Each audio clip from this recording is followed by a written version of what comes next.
हाँ जी, आज भी पूरे लोग क्यों नहीं आए भाई?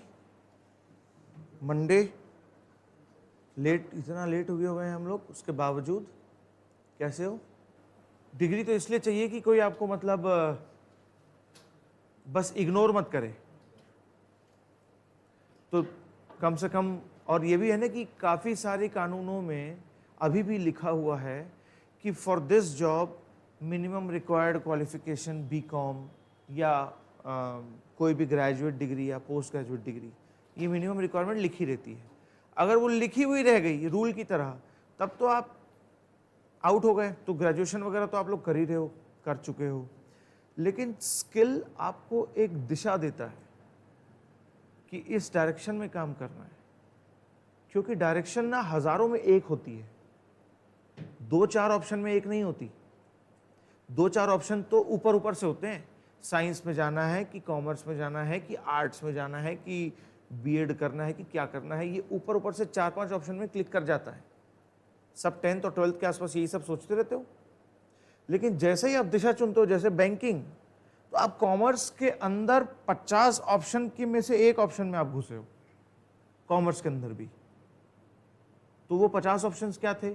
आप कंपनी सेक्रेटरी कर सकते थे, सीए कर सकते थे, आईसीडब्ल्यूए कर सकते थे, सीए बन के आप जॉब कर सकते थे, सीए बन के आप प्रैक्टिस कर सकते थे, सीए बन के बिजनेस कर सकते थे। कितने ऑप्शंस खुलते सकते हैं, सोचो। और आप इनमें से कोई ना कोई एक करोगे, फिर आप नहीं तो कोई कॉमर्स की ही फील्ड में आप नहीं तो अकाउंटेंट बनोगे, नहीं तो आप सीनियर अकाउंटेंट बनोगे, बैंकर बनोगे किसी कंपनी में ऐसे ही ज्वाइन कर लोगे, लेकिन कॉमर्स सीखते सीखते कंपनी के अकाउंट्स डिपार्टमेंट से अटैच हो जाओगे। अकाउंट्स डिपार्टमेंट से अटैच होते ही कंपनी के साथ सीनियर होते होते आप कब कंपनी के अकाउंट्स डिपार्टमेंट के हेड बन जाओगे, क्योंकि इस पोस्ट तक पहुंचने के लिए सबसे कीमती क्वालिटी डेबिट क्रेडिट या अकाउंटिंग नहीं है, या कि आपको बहुत बढ़िया जीएसटी आना चाहिए या रिटर्न फाइल करना। अच्छा, जीएसटी रिटर्न फाइल करने आता है, आओ तुमको टॉप में बिठाते हैं। नहीं भाई, टीडीएस रिटर्न, जीएसटी रिटर्न, ये वो चीजें हैं जो तुमको उस डिपार्टमेंट के टॉप में बैठने लायक बनाएंगी, कि सब आता है समझ में सब क्या होता है, कि सीए लोग क्या करते हैं, क्या डेडलाइंस होती हैं, कैसे रिटर्न्स जाते हैं, क्या डाटा चाहिए, गलत जाने से क्या दिक्कत पड़ सकता है, इन सब की कॉस्ट कितनी है, अपने अकाउंटेंट से वो तैयारी कैसे करवाऊं जैसा सीए को डाटा चाहिए। कितना कुछ है एक बिजनेसमैन के दिमाग में जो इस अकाउंट्स के टॉप मैनेजर को हैंडल कर सकता है, ये हैंडओवर कर सकता है, कितना कुछ है। वैसे ही आ जाए बैंक में आ जाओ, तो आपको पूरी बैंक एक कॉमर्स की संस्था है, मानते हो? उसके ट्रांजैक्शंस भी फाइनेंशियल अकाउंटिंग है, और उस खुद की अकाउंटिंग तो उसको करनी ही पड़ेगी। बैंक ऊपर से नीचे तक भरा पड़ा है अकाउंटिंग से। आप लोगों को पता है, मैं सिर्फ बताने के लिए बता देता हूं कहां तक जाती है अकाउंटिंग। बैंक अपने बुक्स में जो लोन दे चुका रहता है उसके ऊपर इंटरेस्ट रिसीव करने वाला रहता है। तो 31 मार्च को जब हम एज एन ऑडिटर सीए बन के उनकी ब्रांच पे जाते हैं कि दिखाओ आपके क्या अकाउंट्स हैं, वो अपना बैलेंस शीट प्रॉफिट लॉस उस ब्रांच का निकाल के दिखाते हैं। उसके बाद हम क्या करते हैं, हम कुछ चुनिंदा गलतियां ढूंढते हैं। हमको पता है ये गलती बैंक वाले ने की होगी, पहली गलती, एक ही गलती बताने वाला हूं जो बैंक वाला करने के फुल चांस रहते हैं, और हम वो गलती को ऑडिट में पकड़ते हैं। क्या होती है वो? एक कोई लोन बैंक वाले ने दे रखा है, 100 लोन होते हैं ब्रांच में, car loan, home loan, business loan, वो सब लोन से क्या आता है ब्रांच को? ब्याज। इस ब्याज को वो क्या करती है? अपनी इनकम में बुक करती है, डायरेक्ट इनकम। अब बैंक का इंटरेस्ट इनकम एक डायरेक्ट है, उसके बिजनेस एक्टिविटी से डायरेक्टली कनेक्टेड है, इसलिए बैंक का जो इंटरेस्ट इनकम है वो डायरेक्ट है, और उसको हमने बुक कर दिया प्रॉफिट एंड लॉस में। ये ब्रांच मैनेजर ने कर दिया ऑलरेडी, अकाउंट्स बने हुए हैं, हमको ऑडिटर बन के आए हैं हम। उन्होंने क्या किया है कि बहुत सारे लोन का इंटरेस्ट डाला है, और हर किसी की ईएमआई सेम डेट की तो नहीं होती, किसी की अजीब तरीके से चलती है, किसी की हर 10 तारीख को, किसी की हर 15 तारीख को, सब ऊपर नीचे रहता है। तो बैंक मैनेजर के पास तो 1000 लोन है, वो सब की तारीख अलग अलग अलग अलग ध्यान नहीं रख पाता।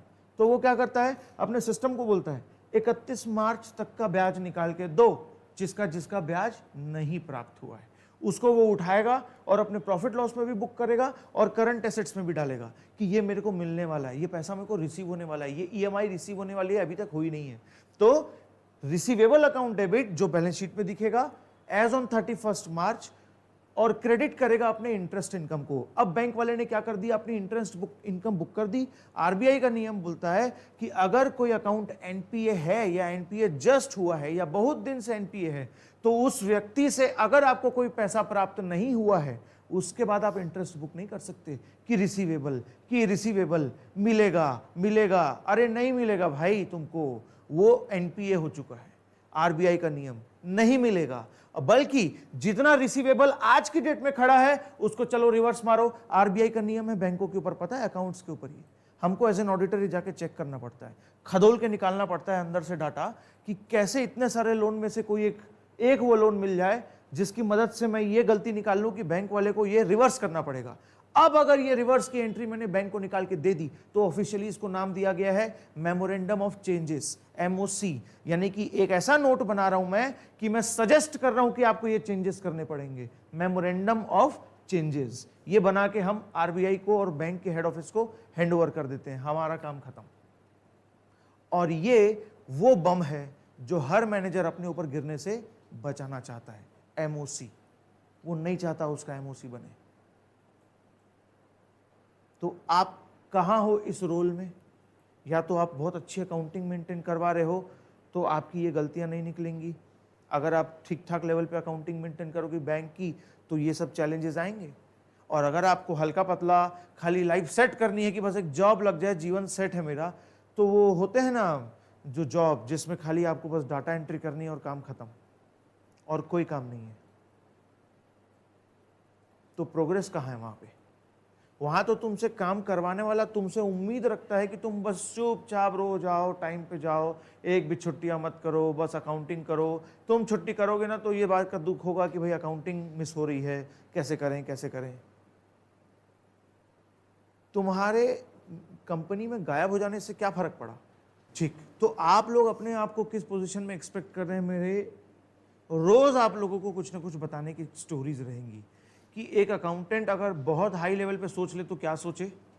ऐसा ना हो कि उसको सिर्फ ये दिखे कि मुझे अकाउंटिंग करनी है, मुझे डाटा एंट्री करनी है, मुझे जीएसटी टीडीएस आना चाहिए और अकाउंटेंट खत्म। हाँ, ऐसा बहुत लोगों ने जीवन खत्म किया है अपना, A to Z यही किए हैं। तो वो आज 20 साल बाद भी पर मंथ 20,000, 25,000, 30,000 कमाते हैं। 20 साल से काम कर रहे हैं तो भी। आप लोगों को अपना करियर बनाना है ना, तो करियर सिर्फ और सिर्फ सीखने से भी नहीं बनता है, डिसीजन लेने से बनता है। सीखना ठीक उसी तरह तेल लेना चला जाएगा जिस तरह आपका 8वीं का 5वीं का ज्ञान होगा। कोई ना कोई ऐसा साल होगा जब आपको स्कूल में बहुत अच्छे टीचर मिले होंगे, कोई ना कोई ऐसा साल रहा होगा जब आप किसी अच्छे स्कूल में पढ़ लिए होंगे, दोस्त अच्छे मिल गए होंगे, प्रिंसिपल अच्छे आ गए होंगे, रिजल्ट आपका अच्छा आ गया होगा, कुछ तो कोई तो साल अच्छा रहा होगा। लेकिन आज उसका इस्तेमाल क्या है? बस एक्सपीरियंस करना कि हाँ बढ़िया स्कूल था, बढ़िया क्लास थी, बढ़िया टीचर थे, नहीं ना।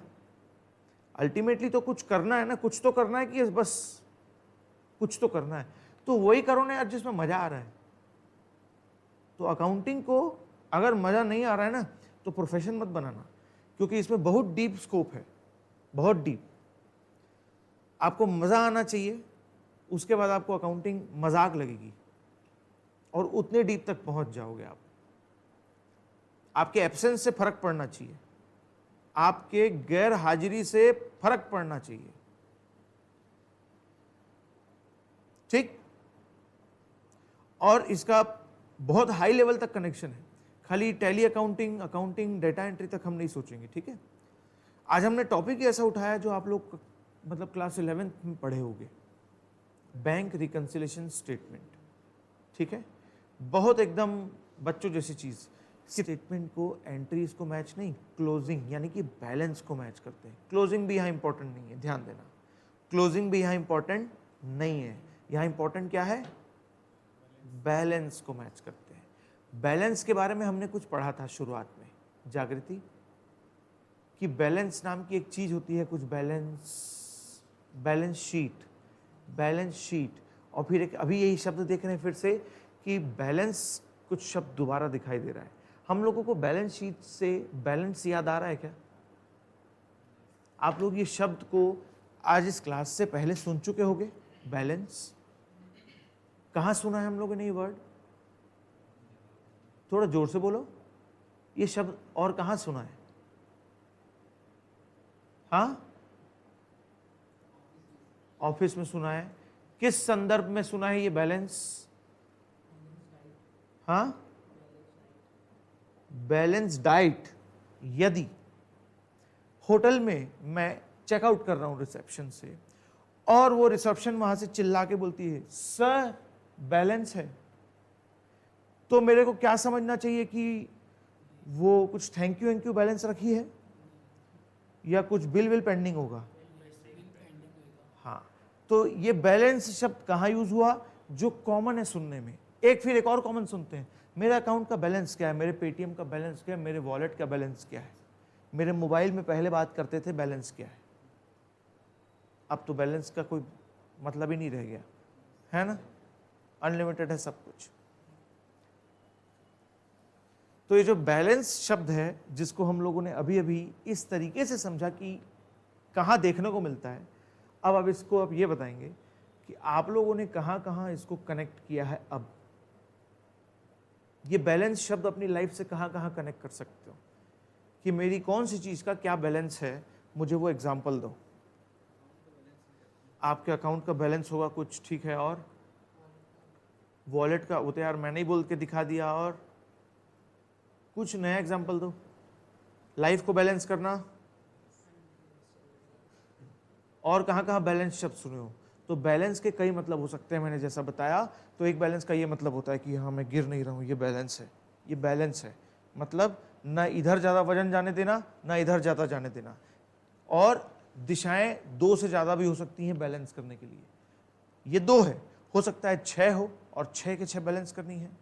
लाइफ यही होती है बैलेंस करने के लिए कि 6 क्या 10 होती हैं चीज़ें। दोस्तों का भी सोचना है, घूमना भी सोचना है, करियर भी सोचना है, पैसा भी चाहिए, हाँ रुतबा भी चाहिए, फेमस भी चाहिए, नॉलेज भी चाहिए, मम्मी पापा भी खुश रहें, और कुछ चाहिए, ये सब ऐड होता है। कार भी चाहिए महंगी, मोबाइल भी चाहिए महंगी, घूमने भी जाना है, सब चीज़ ऐड ऑन करते जा रहे हो ना, कि एक को हटा के दूसरे को, कि आज से मम्मी पापा को प्यार नहीं करूंगा क्योंकि मैं अब भाई बहन को प्यार करूंगा। ऐसा होता है क्या कि आज से मैं मम्मी पापा को प्यार करने जा रहा हूं, अब पैसा मेरे लिए कोई मायने नहीं रखता, अब मैं सिर्फ प्यार करूंगा। आज से मेरा करियर शुरू हो गया, मैं किसी को ध्यान नहीं दूंगा, अब सब दोस्त यार मम्मी पापा साइड, मैं सिर्फ करियर पे ध्यान दूंगा। ऐसा होता है क्या? जनरली कुछ समय के लिए भी अगर हो जाए तो वो फिर बैलेंस आउट हो जाता है, फिर से बैलेंस में आ जाता है। तो एक होता है ये बैलेंस, एक होता है अकाउंट का बैलेंस, और एक होता है बैलेंस्ड डाइट, यानी वही बात जो पास्ट टेंस है उसी बैलेंस का। तो ये बैलेंस शब्द हमारे साथ बहुत दूर तक चलने वाला है, किस आदमी का कितना बैलेंस है वगैरह वगैरह। हम क्या समझने वाले हैं? Bank reconciliation statement. बैलेंस नाम की तो चीज ही नहीं है, तो सर सुबह से बैलेंस बैलेंस क्या लगा के रखे हो? जब बैलेंस शब्द यहां है नहीं तो हम किसको बैलेंस कर रहे हैं, और हम बैलेंस कर भी रहे हैं या नहीं? क्या हम कुछ बैलेंस कर रहे हैं अकाउंट्स में? क्या अकाउंट्स में इस बैलेंस का कोई काम है? ये देखो, क्या इस बैलेंस का अकाउंट्स में कोई काम है? कोई भी काम है दूर दूर तक? आओ, गुड मॉर्निंग। क्या अकाउंट्स में हमको कुछ बैलेंस करने की जरूरत है? है भाई, है। मेरी बैलेंस शीट टैली नहीं हो रही। कितने लोगों ने ये लाइन यूज की होगी 11th 12th बीकॉम में? बताओ मेरे को। मेरी बैलेंस शीट टैली नहीं हो रही। सुनिए लाइन, मेरी बैलेंस शीट मैच नहीं हो रही बोलते हैं। सुनिए लाइन, किसने किसने, या खुद बोली हो या सुनी हो? मेरी बैलेंस शीट टैली नहीं हो रही, मैच नहीं हो रही, है ना। एग्जाम में बहुत प्रेशर हो जाता है, बहुत गंदी हालत हो जाती है जब मैच नहीं होती है, तो बिल्कुल दिल की धड़कनें बढ़ जाना। ठीक है, ये क्या है? मेरी बैलेंस शीट मैच नहीं हो रही का मतलब मेरी बैलेंस शीट एग्जैक्ट मैच नहीं हो रही। अकाउंट्स में सिर्फ एक ही बैलेंस की जरूरत है, वो कौन सा है? बस क्या मुझे ऐसे ऐसे कुछ सोचना है? हर चीज एग्जैक्ट होती है, आधी अधूरी नहीं होती है। बैलेंस करके देने की जरूरत नहीं है आपको। चीजें बैलेंस होंगी ये पता है और एक्सेप्ट करने की जरूरत है आपको। आपको एफर्ट नहीं लगाना है, सिस्टम बना हुआ है और जरूरत बता दी गई है, चीजें ऐसी होनी चाहिए, एग्जैक्ट मैच, ऐसे ऐसे नहीं होनी चाहिए, ठीक। तो एक ही बैलेंस आपको ध्यान रखना है अकाउंट्स में, वो क्या है? Exact balance. कहीं डाउट नहीं रखना है किसी बात का, ठीक है। अगर मन में एक्स्ट्रा डाउट्स आ रहे हैं मतलब आप गलत होने के ज्यादा चांसेस हैं। शुरुआत में जब तक लाइफ में फेल के एग्जांपल्स नहीं देखोगे ना, कि जो तुम सोचते आ रहे थे अकाउंट्स में ऐसा होता है ऐसा होता है, अचानक उसका फेल देखोगे कहीं पर, अरे नहीं यार मैं तो ऐसा सोचता था लेकिन ऐसा था नहीं। अकाउंट्स में ऐसा बहुत होता है। तो आप शुरू में जितनी गलत फहमियां पाल सकते हो पाल लो, जितना गलत हो सकते हो जाओ, क्योंकि जैसे ही आप सही से टकराओगे और खुद को सुधारोगे, वो गलती याद रह जाएगी कि ये गलती मैं हमेशा करता था, ये मुझे नहीं करनी है, और 20 साल तक याद रहती है, फिर भूलोगे नहीं, ठीक है। तो गलती करने से अकाउंट जैसे सब्जेक्ट में नहीं डरना है, क्योंकि कोई टेंशन ही नहीं है, ठीक है। तो बैंक रिकंसिलिएशन स्टेटमेंट खुद में ये बताने की कोशिश कर रहा है कि सुनो भाई, एक ना कहीं पर कोई बैलेंस है, कहीं पर तो कोई बैलेंस है, किसी का है, कभी का होगा, पता नहीं कब से आ रहा है, पता नहीं कौन कौन मेंटेन कर रहा है, कितने लोग कितने रजिस्टर में, डुप्लीकेट में भी तो मेंटेन कर रहे होंगे, पता नहीं ये बैलेंस कहाँ कहाँ से आ रहा है, कितने लोग इनपुट डाल रहे हैं, वो कितनी वैरायटी के हैं, लेकिन आखिरी में कुछ बैलेंस तो आ रहा है। ये बैलेंस निकलता कैसे है? प्लस और माइनस, प्लस और माइनस, प्लस और माइनस, लास्ट में बैलेंस। कितनी सिंपल चीज है, कितनी आसान शब्द है, लेकिन इस शब्द को किसी ने नहीं समझाया कि बैलेंस एक नाउन भी हो सकता है और बैलेंस किसी की खूबी भी हो सकती है। खूबी का मतलब बैलेंस। और बैंक रिकंसिलिएशन स्टेटमेंट हमने किसने पहले सुना हुआ है? बैलेंस को निकालने की कोशिश कर सकते हैं, किसी भी लेजर का, किसी भी अकाउंट का, किसी भी व्यक्ति का, किसी भी स्टेटमेंट में से निकाल सकते हैं।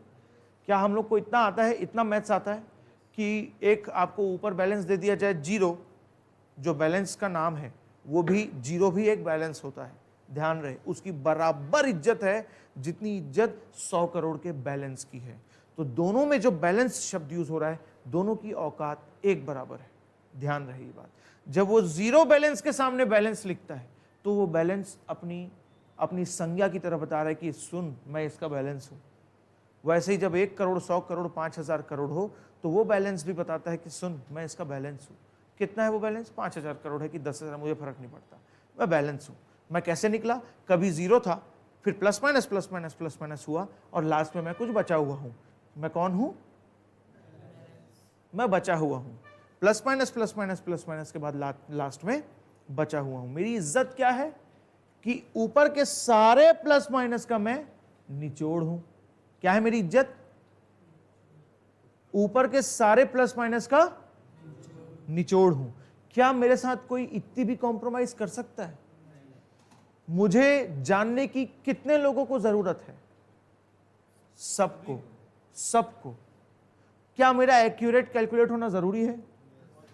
क्या मेरा प्लस माइनस जितना सिंपल कैलकुलेशन हर व्यक्ति कर सकता है? यस, कर सकता है।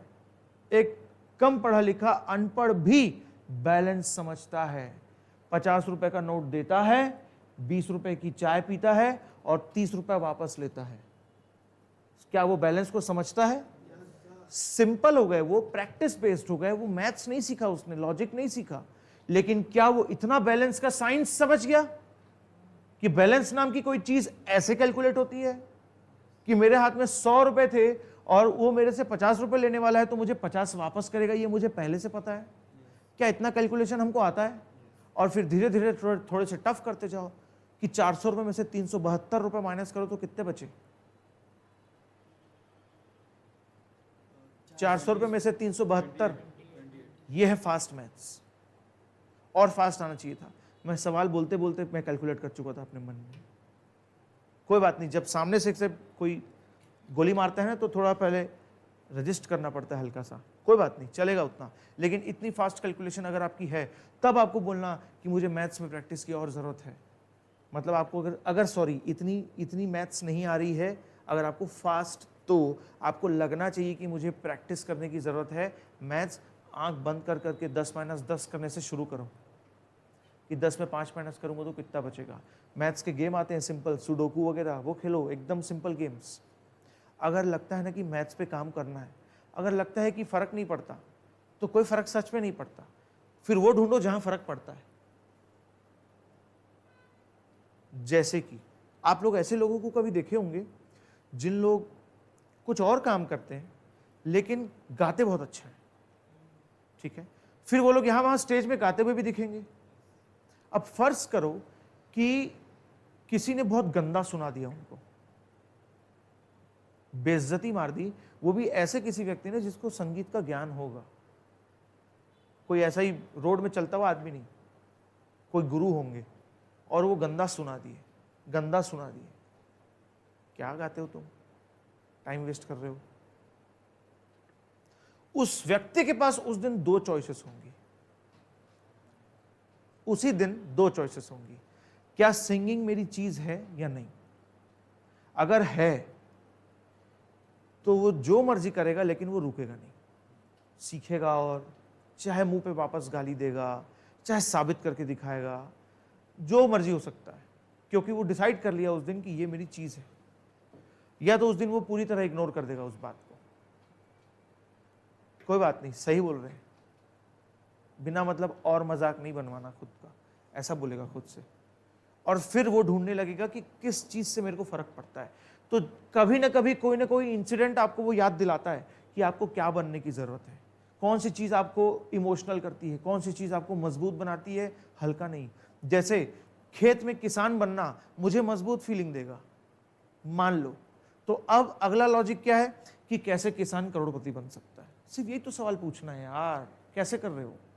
अगर आपको खेत में काम करना पसंद है, आपको ट्रैक्टर चलाना पसंद है, मेरे को खुद पसंद है ट्रैक्टर को ऐसे हल जोतना, कर नहीं पाया हूं, करूंगा, इच्छा है, लेकिन क्या वहां पर मेरा बिजनेस है कि मैं अपना पूरा सक्सेस ही वहीं बिठा दूं, शायद नहीं, मेरा वो कोर काम नहीं हो सकता, मेरा शौक है वो। मैं ये नहीं बोलूंगा कि मैं दिन रात वही करूं तो मेरे को सका जाएगा, मैं थकूंगा नहीं। किसी को अकाउंट्स ऐसा लग सकता है कि मेरे को अकाउंट से डर नहीं लगता, थकान नहीं होती, लॉजिकल लगता है, याद रखने की जरूरत नहीं पड़ती।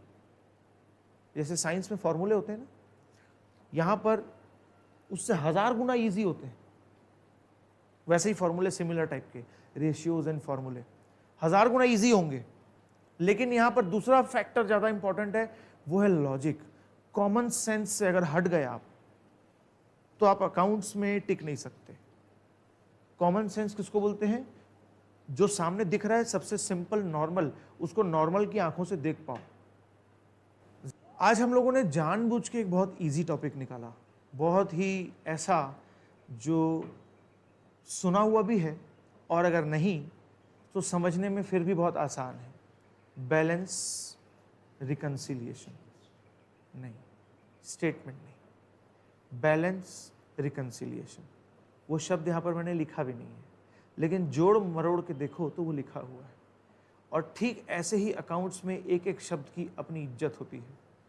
यहाँ पर बैलेंस शब्द की अपनी इज्जत को हमने बहुत डिस्कस किया अभी, ठीक, कि वो कित खूबी की तरह इस्तेमाल होती है तो नाम की तरह इस्तेमाल होती है कि भाई इस स्टेटमेंट का बैलेंस है, कैसे कैलकुलेट होता है, एक्यूरेसी की कितनी ज़रूरत है, आम आदमी को कितनी ज़रूरत है, इतना इंपॉर्टेंट शब्द।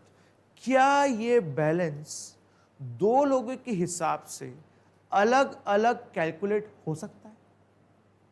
यानी कि एक ही व्यक्ति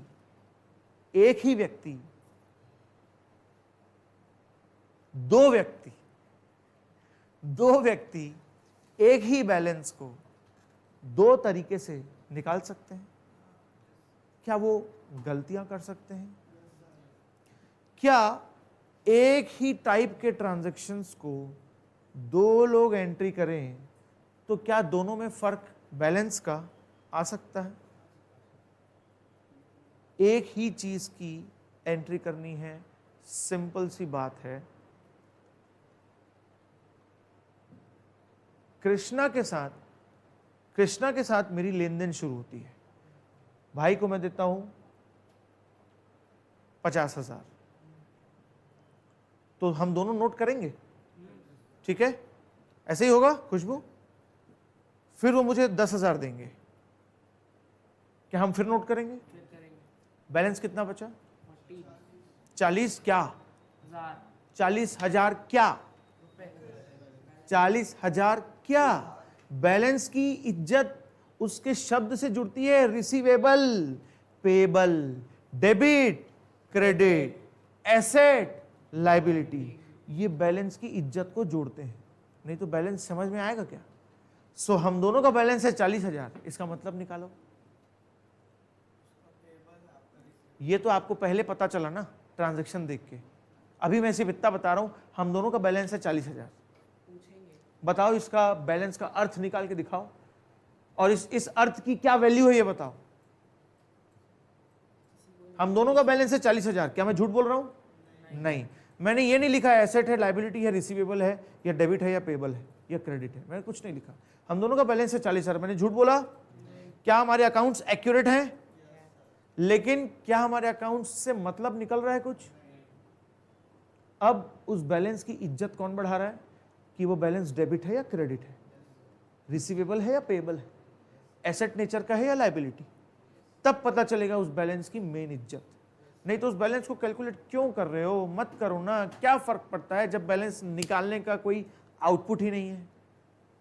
मान लो हम लोग 4 साल तक plus minus plus minus plus minus करते रहे और आखिरी में रिजल्ट आया 40,000, लेकिन उसके सामने कुछ लिखा हुआ नहीं है, क्या हम लोगों की अकाउंटिंग बहुत काम आई कि नहीं आई? इतनी जोर से मेहनत किए थे डेबिट क्रेडिट में बाबा, लेकिन बैलेंस के सामने डेबिट क्रेडिट लिखना भूल गए। इस 40,000 का कोई रोल रह गया? तो इस बैलेंस का कोई इज्जत रह गई? पूरी मेहनत हुई, एक्यूरेट मैथ्स लगा, बैलेंस निकल के भी आया और 100% सही बैलेंस है, लेकिन काम का नहीं है। तो बैलेंस की इज्जत उसकी खूबी बनाती है, debit credit, asset liability, receivable payable, ठीक है? ऐसे 2 बैलेंसेस भाई और मैं अपने अपने बुक्स में कैलकुलेट कर रहे हैं। वो अपना लिख रहे हैं, कुछ उन्होंने मुझे दिया लिया, मैं अपना लिख रहा हूं दिया लिया। 1 साल के आखिरी में हम दोनों हिसाब करने बैठते हैं, as on 31 March 2026। As on 31 March 2026 हम अपना हिसाब किताब लेके शाम को बढ़िया, वो लाल कलर की वो आती है ना चाय, शाम को बैठते हैं पीते हैं जो चाय, हाँ लेमन टी टाइप दिखती है वही चाय, तो वो हम लेके बैठे थे और हम लोग हिसाब कर रहे थे। तो भाई जो है ना वो चाय पीते पीते कुछ एक्स्ट्रा लिख गए कि तेरे को 20,000 एक्स्ट्रा दिया, ऐसा लिख दिया, एक एंट्री एक्स्ट्रा आ गई। और वो मुझे लिख के बता रहे हैं कि उनके बुक्स में लिखा है कि 20,000 एक्स्ट्रा, अंकित 20,000 एक्स्ट्रा उन्होंने मेरे को दे दिया, ऐसा उनके बुक्स में लिखा है। और ये रही इनकी बुक्स, यहां पर रख दी मैंने, ठीक है? यहीं पे ध्यान देना, अभी मेरे हाथ में नहीं है। अब मैं यहां से अपनी बुक्स उठाता हूं,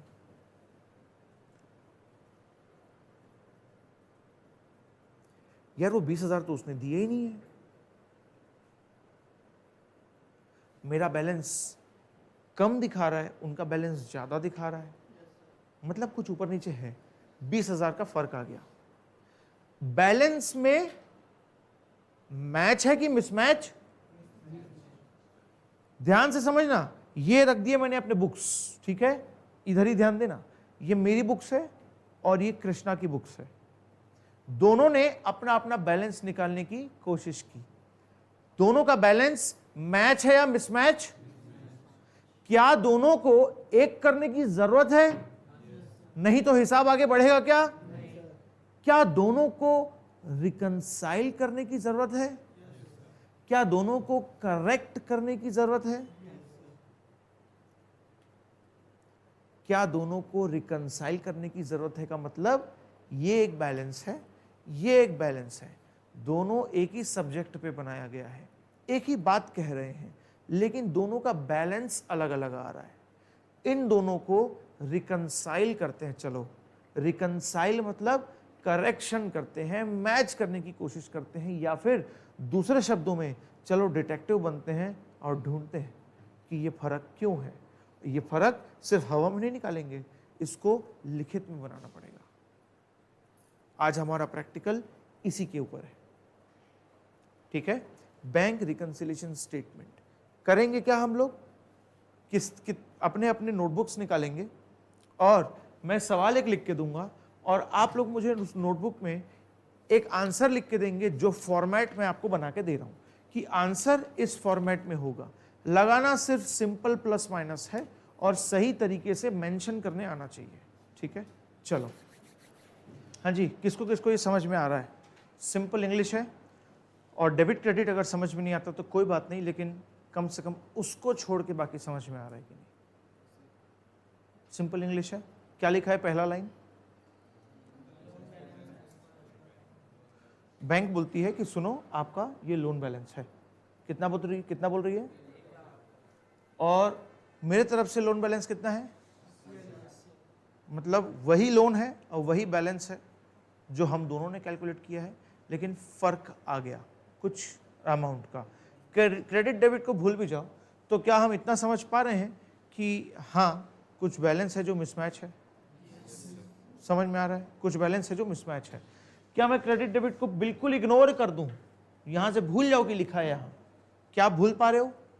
देखो क्या आप भूल पा रहे हो? देखो, भूलो, भूल के देखो तो भी आप सही रीड करोगे। डेबिट क्रेडिट इग्नोर कर दो, है ही नहीं, तो भी आप सही रीड करोगे इस सवाल को। सवाल अब क्या बोलता है? डेबिट क्रेडिट को हम याद नहीं करेंगे, ठीक है ही नहीं वो।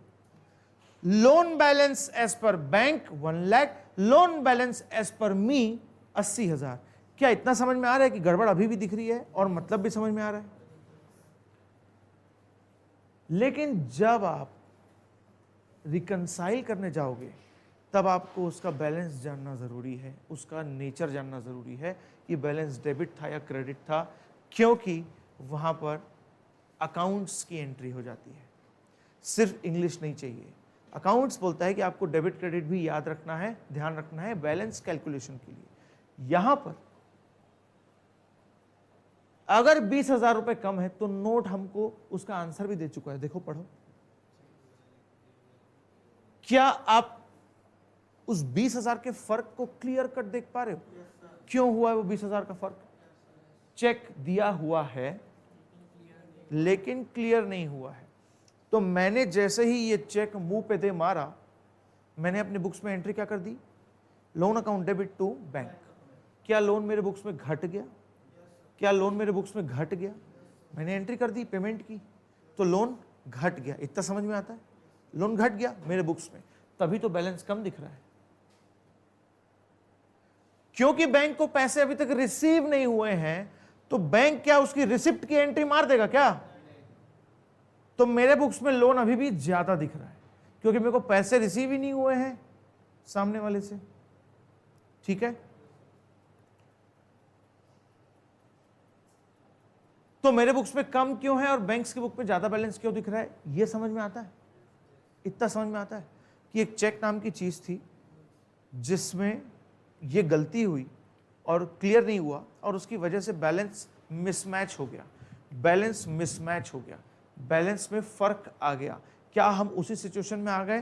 कृष्णा और मेरे बीच में जो लोन था, क्या हम वहीं पहुंच गए?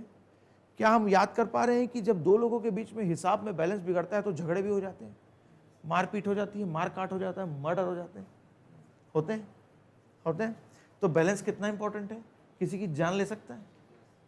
और हर एक आम आदमी को भी जरूरी है रोज एक गुटखा खरीदने के लिए भी चाहिए कि नहीं? नहीं, आपको नहीं बोल रहा हूँ, मतलब गुटखा खरीदने के लिए भी चाहिए ना, मतलब मैं भी खरीदने जाऊंगा तो भी, ठीक है। तो बैलेंस कितना इंपॉर्टेंट है, बैलेंस के कितने प्रकार हो सकते हैं, बैलेंस शब्द कितना इंपॉर्टेंट है।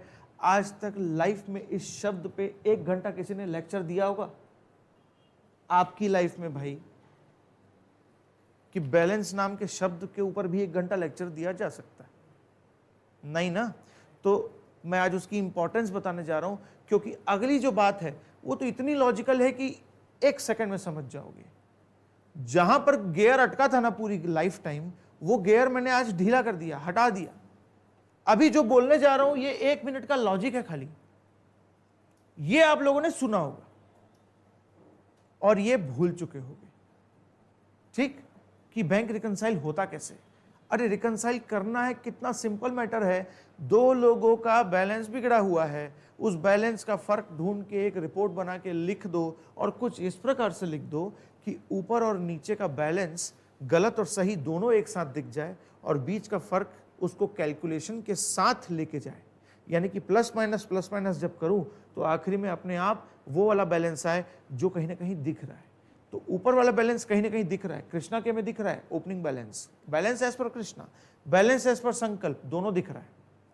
लेकिन क्या नहीं दिख रहा है कि यहां से यहां तक चल के जाने का जो रास्ता है वो नहीं दिख रहा है, कि क्यों ये फर्क आया, और यहां पर फर्क क्यों आया, 20,000 का फर्क क्यों आया, चेक के किसी न किसी गलती की वजह से, कि मैंने दे दिया लेकिन वहां क्लियर नहीं हुआ, क्योंकि वो चेक था जिसकी वजह से एंट्री में एक प्रॉब्लम आ गई।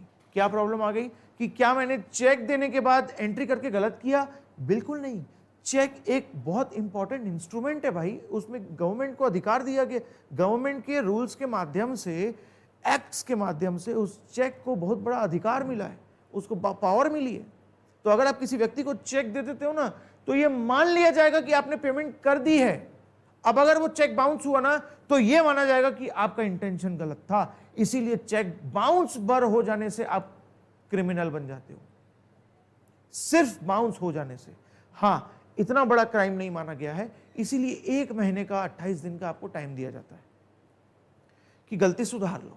कि अगर गलती से हो गया था भाई, गलती से बैलेंस नहीं था और कोई कारण था, हाँ तो चलो एक मौका दे देते हैं, आप सुधार लो, पेनल्टी वेनल्टी हर चीज से बच जाओगे। एक बार वो 28 दिन क्रॉस हुआ, उसके बाद आपके ऊपर क्रिमिनल चार्जेस लगेंगे।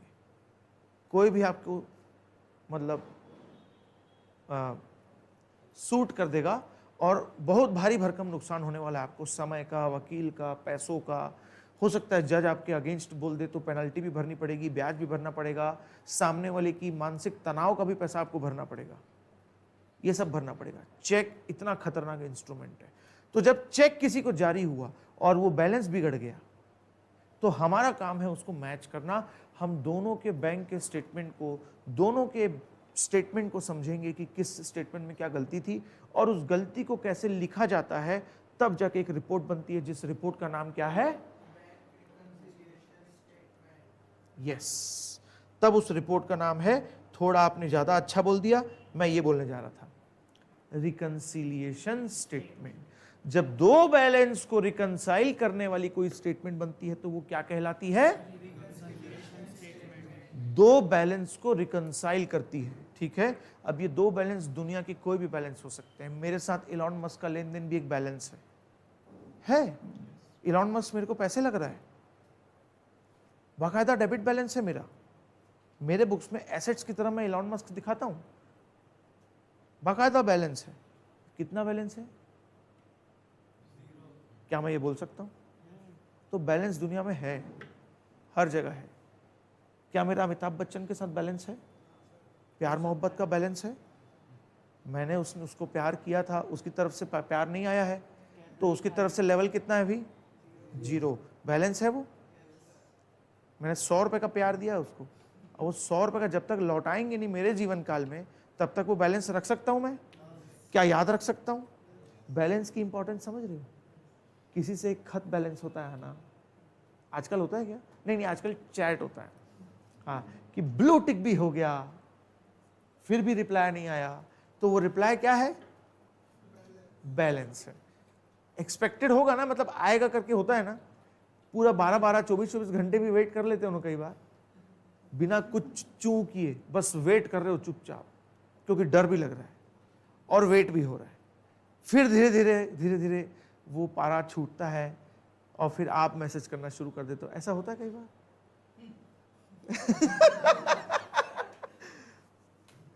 आपको तो बहुत ज्यादा याद आ रहा है, मेरे को लग रहा है।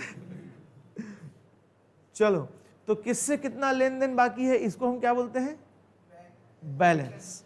बैलेंस। और अगर बैलेंस में, हिसाब में अगर ऊंच नीच हो जाए तो उसको मिलान का काम क्या कहलाता है? उसको मिलान का काम क्या कहलाता है? ये रिकंसिलिएशन किसी एक रिपोर्ट में बना दिया जाए तो उसको क्या बोलेंगे? फिर से बोलो, क्या बोलेंगे? बैंक शब्द को मिस करके फिर से बोलना, क्या बोलेंगे? दो बैलेंस को रिकंसाइल करना। अब रिकंसिलिएशन स्टेटमेंट का 3 चीज फॉर्मेट में पूरा फिक्स है, कुछ नहीं सोच सकते आप, और वो इतना लॉजिकल है कि आप बोलोगे यार मैं क्यों इससे डगमगाऊं। जैसे मैं बोलता हूं 2 और 2 4 है, वो भी यही बोलते हैं 2 और 2 4 है, ये भी बोलेगा 2 और 2 4 है। टीचर भी यही पढ़ाए थे, हर जगह मैथ्स का फॉर्मूला लागू होता है। नहीं, मेरा मन कर रहा है 2 और 2 5 है। मत मानो, तुम्हारा ही तो नुकसान होगा ना। ठीक उसी प्रकार से ये फॉर्मेट फिक्स है, ये ऐसे ही फॉलो होगा। मत मानो, थोड़ा तस मस करने की कोशिश कर लो तो क्या पता भविष्य में आप नए लॉजिक से कोई नई रिपोर्ट का इजाद बना लो, तो आपको कोई मना नहीं करता है। उंगली करते रहा करो अपने नॉलेज के साथ, ठीक है। हमें क्या करना है, यह समझना है कि अगर वो रिकंसिलिएशन स्टेटमेंट किसी बैलेंस को रिकंसाइल कर रही है तो बस रिकंसिलिएशन स्टेटमेंट के सामने एक नया शब्द जोड़ने की जरूरत है। वो क्या है? जब बैंक का बैलेंस रिकंसाइल कर रहे हो तो उसको क्या बोलोगे? जब कैश का बैलेंस रिकंसाइल करोगे तो उसको क्या बोलोगे? कुछ भी नहीं हो सकता, शब्द चेंज करते जाऊं। जब पार्टी बैलेंस को रिकंसाइल करने की कोशिश करोगे तो उसको क्या बोलोगे? Party balance reconciliation statement, party reconciliation statement. बस रिकंसिलिएशन स्टेटमेंट का मतलब पता होना चाहिए। बाकी बैंक रिकंसिलिएशन तो सिर्फ एक स्पेसिफिक सिचुएशन के बारे में बोलता है कि जब बैंक के बैलेंस को रिकंसाइल करना हो, ठीक है। तो बैंक के बैलेंस को रिकंसाइल करना एक एग्जाम्पल की तरह क्लास 11 से आपको सिखाया गया था कि balance as per bank, balance as per our books, हमारे खाते के हिसाब से ये बैलेंस है, ऐसा बताते थे, ठीक है। अब उनको रिकंसाइल भी तो करना है। एक ऐसी स्टेटमेंट बनानी है जिस स्टेटमेंट में 2 बिगड़े बैलेंसेस को मैच किया जा सके, ठीक है। बिगड़े बैलेंसेस को मैच करने के लिए हमको एक फॉर्मेट दिया गया है। सिचुएशन हमने समझ ली थी, अब इसका हम रिजल्ट निकाल रहे हैं। और ध्यान रखना एक बात का, ये लिखा है prepare reconciliation statement for self. किसके लिए बना रहे हो ये इंपॉर्टेंट है भाई, क्योंकि डेबिट क्रेडिट में उलझ जाओगे नहीं तो। अब फॉर्मेट क्या बोलता है आंसर का? बैलेंस एज पर मी कितना था, और बैलेंस एज पर बैंक कितना था?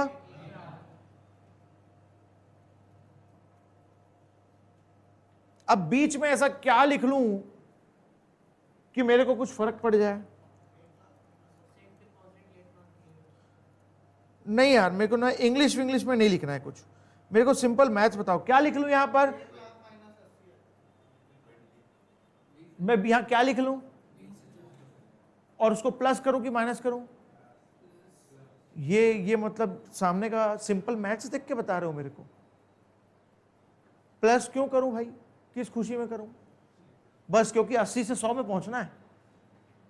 और बता दिया किसी ने कि 20 रुपए का पेट्रोल है, तो पता है पेट्रोल है और गाड़ी चलानी है तो पेट्रोल तो फुकाएगा ना, पेट्रोल बढ़ेगा थोड़ी ना। इसी लॉजिक से कर रहे हो ना कि पेट्रोल बढ़ाओगे क्या? अगर 100 ml पेट्रोल दे दूंगा कि जा उड़ा बेटा, तो उसको 100 ml को 1 लीटर बना के दोगे क्या मेरे को? बल्कि उसको 10 ml में ले आओगे। सर बुक आ रही है गाड़ी, देखो तो क्यों 90 ml को उड़ा दी। तो उस 90 ml के पेट्रोल की किस्मत में क्या लिखा था? खाली उड़ना। क्या लिखा था? और एक्स्ट्रा बढ़ना लिखा था क्या कि हम डबल हो जाएंगे, बच्चा कर लेंगे एक दूसरे का, टंकी में पड़े पड़े? ऐसा लिखा था क्या पेट्रोल की किस्मत में? नहीं लिखा था। बिल्कुल वैसे ही आपने वहां 20,000 को जोड़ा है कि बस दिख रहा है 80 से 100 जाना है, तो और क्या हो सकता है? 20,000 जुड़ सकता है। 20,000 माइनस किसी ने सोचा था कि गलती से बताओ, इसको पकड़ेंगे हम लोग। 20,000 माइनस सोच सकते थे तुम यहां पे? चलो कोई बात नहीं, 20,000 माइनस तो सोच ही नहीं सकते ना, 20,000 प्लस दिमाग में आएगा। दोस्त यहां का प्लस और माइनस आपके लॉजिक पे बेस्ड होना चाहिए, तभी वो अकाउंट्स कहलाएगा। अब बताओ, क्या हजम हो रही है रिपोर्ट आपको? क्या 2 लोगों के बैलेंस को हमने रिकंसाइल कर दिया? क्या दो लोगों के बैलेंस अलग अलग आ रहे थे फिर भी हमको सेटिस्फैक्शन महसूस हो रहा है कि कोई गलती थी जो हमने ढूंढ ली और इस गलती का कोई प्रभाव नहीं पड़ रहा है, ये भी दिख रहा है। और दो लोगों के बैलेंस बिगड़ने के बावजूद हम दोनों एक दूसरे के बाल नहीं नोच रहे हैं। ऐसा होता है, बैलेंस बिगड़ने के बाद नहीं तो आदमी लड़ाई झगड़े में उतर सकता है। और अगर बैलेंस बिगड़ने के बाद उसको रिकंसाइल किया जा सके तो क्या ऐसी रिपोर्ट्स दिखेंगी कि किसी के हिसाब से एक बैलेंस है और किसी के हिसाब से एक बैलेंस है, बीच का फर्क हमने ढूंढ निकाला और ठीक ठाक उसका नरेशन लिख दिया। जो बात एक्सेप्ट होती है, हजम होती है, जो बात किसी ने किसी को जानकारी मिली तभी काम आया, अगर जानकारी नहीं मिली होती किसी को तो वो लड़ाई झगड़ा कर सकते थे। तो ठीक से बताना, सही प्लस माइनस करना, सही शब्दों का यूज करना, इसलिए बनाई जाती है बैंक रिकंसिलिएशन स्टेटमेंट या कोई भी रिकंसिलिएशन स्टेटमेंट, जिसमें दो लोगों का एक ही ट्रांजैक्शन से जुड़ा दो लोगों का बैलेंस उठा के कंपेयर किया जाता है और एक फॉर्मेट में रखा जाता है। इधर को उठाओ, इधर को उठाओ, एक को ऊपर रखो, एक को नीचे, और इसको अगर ऐसे देखोगे तो भी कोई फर्क नहीं पड़ता। ये फर्क पड़ता है कि किसके लिए ये स्टेटमेंट बन रही है, किसके लिए ये बन रही है। अगर संकल्प अपने लिए बना रहा है, अगर संकल्प अपने लिए ये रिकंसिलिएशन स्टेटमेंट बना रहा है और संकल्प के हाथ में कृष्णा की स्टेटमेंट मिली है, पाई गई है, रिसीव हुई है, ये मेरी स्टेटमेंट नहीं है, ये मैंने रख दी, मैं अपने लिए ये हिसाब कर रहा हूं कि उनकी स्टेटमेंट रिसीव हुई है, बैलेंस तो मिसमैच आ रहा है यार, तो मैं अपने बुक्स में अब रिकंसिलिएशन बना रहा हूं, बैलेंस एज पर मी मैं बना रहा हूं। मैंने लिखा मेरी बुक्स का बैलेंस ये था, मैंने लिख रखा है कृष्णा से इतना पैसा देना है, कृष्णा को इतना पैसा देना है, ये मैंने लिख रखा, ऊपर में लिखा बैलेंस एज पर। लेकिन कृष्णा का जो स्टेटमेंट था उसमें लिखा था, नीचे लिख रहा हूं मैं ये वाला balance as per bank, balance as per Krishna, नीचे लिख दिया मैंने। दोनों में फर्क है और बीच में मैंने लिख दिया वो रीजन ढूंढ के जिस वजह से ये डिफरेंस आ रहा है। तो कल को ये रिकंसिलिएशन स्टेटमेंट इसके काम नहीं आएगी क्या? क्योंकि इनको भी जब स्टेटमेंट चाहिए तो मुझसे मंगवाएंगे, मैं दे दूंगा, इनको क्या दिखेगा? डिफरेंस खुद के और मेरे बैलेंस पे। वो अपने लिए जब रिकंसिलिएशन स्टेटमेंट बनाएंगे वो कैसी बनाएंगे? बैलेंस एज पर मी, खुद का पहले बैलेंस लिखेंगे, फिर सबसे नीचे बैलेंस एज पर संकल्प लिखेंगे या एज पर बैंक, और बीच का डिफरेंस को ढूंढेंगे और लिखेंगे। क्या हम दोनों के बैंक रिकंसिलिएशन स्टेटमेंट एक ही बात की डुप्लीकेट कॉपी नहीं हो गई? सोचो, सिर्फ क्या फर्क है? हम दोनों की बैंक रिकंसिलिएशन की स्टेटमेंट, हम दोनों के बैलेंस रिकंसाइल करने की स्टेटमेंट एक नहीं होगी। फोटोकॉपी हो गई कि नहीं? फोटोकॉपी हो गई, लेकिन एक फर्क है दोनों की स्टेटमेंट में। क्या फर्क है बताओ? नहीं, डेबिट क्रेडिट की बात ही नहीं हुई अभी तक। वो अपने लिए बनाए हैं, मैं अपने लिए बनाया। इससे फर्क क्या आ गया कि जो ऊपर का जो ओपनिंग बैलेंस है वो मैंने अपनी बुक से उठाया, तो मैंने क्या लिखा? बैलेंस एज पर मी। उन्होंने जब रिकंसिलिएशन स्टेटमेंट बनाई तो उन्होंने ओपनिंग बैलेंस जो लिखा वो किसके हिसाब से लिखा? उनके हिसाब से। अब आप समझ रहे हो, ऐसा डिफरेंस है खाली कि इनका बैलेंस और इनका बैलेंस उठाया, जब मैंने बनाया तो मैंने अपने बैलेंस को ऊपर रखा, जब इन्होंने बनाया तो इन्होंने अपने बैलेंस को ऊपर रखा, लेकिन बीच का रीजन ढूंढ निकाला और अल्टीमेटली दोनों बैलेंस को मैच कर डाला।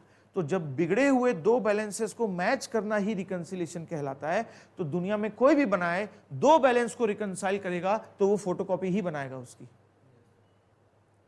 अगर दो बैलेंस को रिकंसाइल करेगा तो एक ही फॉर्मूला, एक ही रिजल्ट आने वाला है, वो उसकी फोटोकॉपी बनाएगा, चाहे ऐसे लिखे चाहे ऐसे लिखे, बात एक ही हो गई कि नहीं? अब हमें जो सीखने की बात है अकाउंट्स में वो ये है कि ये रिकंसिलिएशन स्टेटमेंट हम किसके हिसाब से बनाते हैं, अक्सर किसके हिसाब से बनाते हैं, और सिर्फ एक ही आंसर आएगा, किसके हिसाब से बनाते हैं? खुद के हिसाब से। Prepare bank reconciliation statement for, हमेशा अपने आप को उस रिकंसिलिएशन स्टेटमेंट का टॉप मानो। और अपने आप का यहां मतलब आपका खुद का बैलेंस या आपके बिजनेस का बैलेंस? आपके बिजनेस का बैलेंस भाई, आपका बैलेंस से ज्यादा इंपॉर्टेंट है बिजनेस के बैलेंस। वहां अकाउंटिंग है, वहां अकाउंटिंग करोगे ना आप लोग, तो बिजनेस में जो बैलेंस है वही आपका बैलेंस है ना। तो आप अगर अपने बिजनेस के लिए रिकंसिलिएशन स्टेटमेंट बना रहे हो, मतलब वो खुद के लिए ही बना रहे हो, तो हमेशा खुद को कटघरे में रख के स्टेटमेंट बनानी है। तो खुद को कटघरे में रखोगे तो पहला बैलेंस किसका लिखोगे? हमेशा खुद का, कि मेरे हिसाब से ये बैलेंस है। क्या बैलेंस है? 80,000। बैंक बोलती है 1 लाख है, उसको मैं खुद से नीचे में लिख दिया, क्योंकि मेरे को तो अवेलेबल है ना ये बैलेंस। मेरे को तो पता है ना कि बैंक का बैलेंस गलत है कि कृष्णा का बैलेंस गलत है, मेरे को तो दिख रहा है ना। तो मैंने उसका बैलेंस उठा के चुपचाप नीचे में लिख डाला। बीच का ये जो रेड कलर में लिखा है ना, ये मेरी रिकंसिलिएशन की वर्किंग है। ये तो पहले से पता था, ये भी पहले से पता था। सिर्फ इतने को लिखना रिकंसिलिएशन स्टेटमेंट बनाना बोलते हैं, सिर्फ इतने को लिखना। तो रिकंसिलिएशन स्टेटमेंट बनाना बहुत बड़ा काम है क्या? नहीं। आप अपने नोटबुक में कई तो सवाल सॉल्व कर सकते हो 1 मिनट के अंदर। डेबिट क्रेडिट लिखना भी मुश्किल है थोड़ा, ये तो और आसान है। खाली सिंपल प्लस माइनस करना है और कुछ भी नहीं करना है, और ऊपर से नीचे के बैलेंस को मैच कर देना है। अब ये प्लस माइनस लॉजिकल होने चाहिए। अभी तक मैंने डेबिट क्रेडिट की बात नहीं की, अभी तक इसलिए नहीं की क्योंकि रिकंसिलिएशन स्टेटमेंट को बैलेंस से मैंने कनेक्ट ही नहीं किया अभी तक, जबकि हमारी क्लास की शुरुआत कौन से टॉपिक से हुई थी? बैलेंस। बैलेंस की खुद की कोई औकात नहीं होती जब तक उसके सामने उसकी योग्यता नहीं जुड़ जाती, उसकी खूबी नहीं जुड़ जाती। वो खूबी क्या है? मैं डेबिट हूं या क्रेडिट हूं, ये बैलेंस की खूबी है। या उसके बाद उसके नंबर्स शुरू होते हैं कि मैं कितना नंबर हूं, 1 लाख हूं, 1 करोड़ हूं।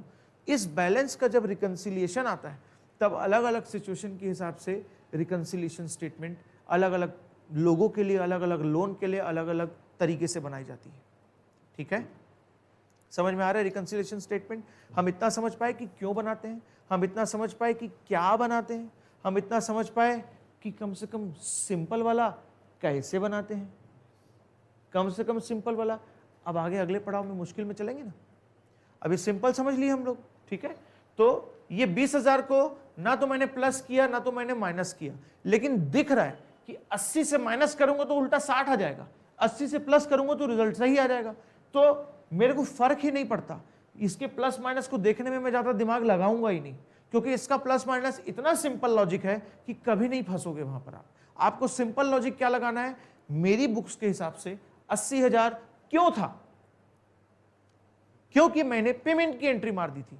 पेमेंट की एंट्री, इधर ध्यान से सुनो, एकदम प्रैक्टिकल टॉपिक जोड़ रहा हूं। मेरी बुक्स में 80,000 क्यों आया? क्योंकि मैंने पेमेंट की एंट्री कर दी थी अपनी बुक्स में चेक देते ही, लेकिन चेक क्लियर नहीं हुआ, पेमेंट रिसीव नहीं हुआ सामने वाले को, तो उसकी बुक्स में लोन कम नहीं हो पाया, जबकि मेरे बुक्स में कम हो गया। तो मेरे बुक्स में अगर कम हुआ है तो बढ़ाऊं कैसे? प्लस करके कि माइनस करके? मेरे बुक्स में कम हो गया है तो बढ़ाऊं कैसे? कम करके या प्लस करके? ले, माइनस करके या प्लस करके? प्लस हुआ है। मेरे बुक्स में लोन कम हो गया था क्योंकि मैंने पेमेंट दिखा दी थी। तो गलती क्या थी कि एक चेक का पेमेंट हो गया था जो क्लियर नहीं हुआ था, जिसकी वजह से मेरी बैलेंस कम हो गया था। मुझे बैलेंस वापस बढ़ाना था, तब जाके मैं उससे मैच कर पाता, जिससे मैं मैच करने की कोशिश कर रहा हूं, क्योंकि उसने उल्टी गलती की है। उसने माइनस किया ही नहीं, मैंने माइनस कर दिया। तो मेरे को वहां तक पहुंचना है, तो वापस क्या करूंगा? वापस क्या करूंगा? तो जो चीज मैंने माइनस कर दी थी उसको वापस डाल रहा हूं। अगर ये लॉजिक यहां आप बिठा पा रहे हो तो आप रिकंसिलिएशन स्टेटमेंट जीत गए आज। अगर सिर्फ ये लॉजिक बिठा पा रहे हो कि मेरे बुक्स में माइनस हो गया था क्योंकि मैंने पेमेंट कर दी थी, और वो गलत थी एंट्री क्योंकि सामने वाले को पैसा रिसीव ही नहीं हुआ, तो मुझे अपनी एंट्री को वापस उल्टा करना है। तो जो चीज पहले माइनस हो चुकी है वो चीज अब क्या होगी? मैंने कर दी। क्या रिजल्ट हमारा वही आ रहा है जो लॉजिकल भी है और मैच भी हो रहा है? यह है रिकंसिलिएशन स्टेटमेंट। आज से 25-30 साल बाद भी आप ये लेक्चर याद करोगे अगर आप इस फील्ड में काम करोगे तो। ये इतना इंपॉर्टेंट है कि आप गवर्नमेंट के अधिकारी हो, छोटे बड़े, तो भी ये काम आएगा। आप बिजनेसमैन हो तो भी काम आएगा, बैंक कर्मचारी हो तो भी काम आएगा, सीए बन जाओगे तो भी ये काम आएगा, सीए ऑफिस में काम करोगे तो भी काम आएगा। और इसका सबसे बेहतरीन जीता जाता एग्जाम्पल है रिकंसिलिएशन स्टेटमेंट का, GSTR 9C, जिसका हेडिंग ही यही है, GST रिकंसिलिएशन स्टेटमेंट। तो मुबारक हो, आप 9C का मतलब समझ गए, क्योंकि हर शब्द में उसका मतलब छुपा हुआ है। अगर वो GSTR 9C खुद को बताती है कि मैं कौन हूं, मैं GST रिकंसिलिएशन स्टेटमेंट हूं, तो वो क्या बताने की कोशिश कर रही है कि वो क्या है? वो GST रिकंसिलिएशन स्टेटमेंट है, और उसका कोई मतलब है। कॉमन सेंस समझ रहे हो? यहां है कॉमन सेंस। उसको आए बाएं कुछ कुछ कुछ कुछ समझना, एक्स्ट्रा ज्ञान लगाना होगा, और उसके सामने गधे की तरह कमजोर महसूस करना कि पता नहीं यार ये क्या शब्द लिखा है यार, समझ में नहीं आ रहा है, इतना भारी भारी नहीं समझ में आता, मतलब आप पीछे चले गए। Common sense. क्या आपको रिकंसिलिएशन और स्टेटमेंट शब्द का मतलब समझ में आ गया? क्या आपको रिकंसिलिएशन और स्टेटमेंट शब्द का मतलब समझ में आ गया? तो क्या आप अपना कॉमन सेंस लगा सकते हो कि यहां लिखा है GST रिकंसिलिएशन स्टेटमेंट, क्या आप इसका मतलब निकाल सकते हो? क्या होगा ये GSTR 9C क्या होगी? क्या होगी? GST की रिकंसिलिएशन, और कुछ होगी? नहीं। अब अंदर क्या क्या डाटा जा रहा है वही तो सीखना है, कि वो किस किस बैलेंस को रिकंसाइल कर रहा है, कौन कौन से, क्योंकि रिकंसाइल कर रहा है मतलब वहां कोई ना कोई बैलेंस है, और रिकंसाइल कर रहा है किसी न किसी बैलेंस को, तो वो बैलेंस कौन सा है, कहां से आता है, ये सब जानने में मैथ्स खत्म हो जाएगा आपका। वो तो मैथ्स है, बैलेंस कहां से आया, प्लस माइनस, GST रिटर्न पूरी की पूरी ऐसी सीख जाओगे। तो आज एक टॉपिक से दो निशाने हमने चलाए, एक तीर से दो निशाने। पहला, हम ये समझ पाए कि ना सिर्फ बैंक रिकंसिलिएशन स्टेटमेंट, दुनिया की कोई भी रिकंसिलिएशन स्टेटमेंट क्या होती है हम समझ गए। क्या हम दुनिया की कोई भी रिकंसिलिएशन स्टेटमेंट बना सकते हैं? क्या सिर्फ प्लस और माइनस ही करना है, और कुछ है लॉजिक वहां? नहीं। क्या दो बैलेंस को मैच करना ऑस्ट्रेलिया में बैठ के कठिन होगा उसी का, और इंडिया में बैठ के आसान होगा क्या? नहीं। क्या वहां के अकाउंट्स में रिकंसिलिएशन करना अलग तरीके से हो सकता है अमेरिका में, कि वहां भी दो बैलेंस होंगे जो बिगड़े होंगे और दोनों के बीच में एक कोई फर्क को दिखा के रिपोर्ट बना दो तो एक रिकंसिलिएशन स्टेटमेंट नाम की रिपोर्ट होगी? क्या ऐसा हो सकता है? कितने कॉमन लॉजिक्स हैं अकाउंट्स में, इतने कॉमन कि पानी से प्यास बुझती है, ये पता है ना। ये इतना कॉमन सेंस बोल के बताना उल्टा कभी कई बार लगता है कि यार इतना कॉमन है, बोल के क्या जरूरत है, धूप से गर्मी लगती है। ये बोल के बताने में ऐसा लग रहा है कि कॉमन सेंस की बेइज्जती हो रही है, इतना कॉमन हो गया सुनने में। अकाउंट्स में ऐसे कॉमन सेंस भरे पड़े हैं, उतने कॉमनली यूज करने पड़ेंगे आपको। उनमें से एक कॉमन सेंस है reconciliation statement, balance reconciliation statement, ये इतना कॉमन सेंस है। ठीक है, कि कुछ प्लस माइनस करना है, बैलेंस होगा, बैलेंस बिगड़ा होगा, उसको मैच करना है, कुछ बीच में फर्क को लिख के बताना है, प्लस करना है कि माइनस करना है, वो एक अलग टॉपिक है। ठीक, कैसी दिखने में सुंदर रिपोर्ट होगी नहीं होगी छोड़ दो, अभी रिपोर्ट के लिए हम लोग कोई लाइन भी तक खींचे नहीं, लेकिन आपको सारी रिपोर्ट इस ढांचे में बैठ के दिख जाएगी अब। ठीक है, तो रिकंसिलिएशन स्टेटमेंट का हमारा टॉपिक आज का हुआ है। किसी को कोई डाउट, कुछ पूछना है कि इतने में बहुत थक गए सर, पूरा एनर्जी यहीं एग्जॉस्ट हो जाता है। लेकिन अगर आप लोग ब्रेक तो खैर चलो ले रहे हैं, लेकिन अगर आप लोग को कोई भी डाउट हो तो ब्रेक के बाद भी ज़रूर पूछना। आज के आज थोड़े से नोट्स खुद से बनाया करो, क्योंकि यहाँ से जाने के बाद इस कोर्स को करने के बाद हम एक्सपेक्ट नहीं करेंगे कि आप हमारे नोट्स को बैठ के पढ़ोगे। ठीक, इसीलिए कोर्स का ड्यूरेशन लंबा है, क्योंकि पढ़ो और प्रैक्टिस करके जाओ, नोट्स थोड़े मोड़े ज़रूर बनाओ। अगर कोई नई चीज़ चमकती है तो चमका, तो कोई नई चीज़ चमकती है तो हमको नोट कर लेना है रजिस्टर में, कोई भी नई चीज़ हो। चलो,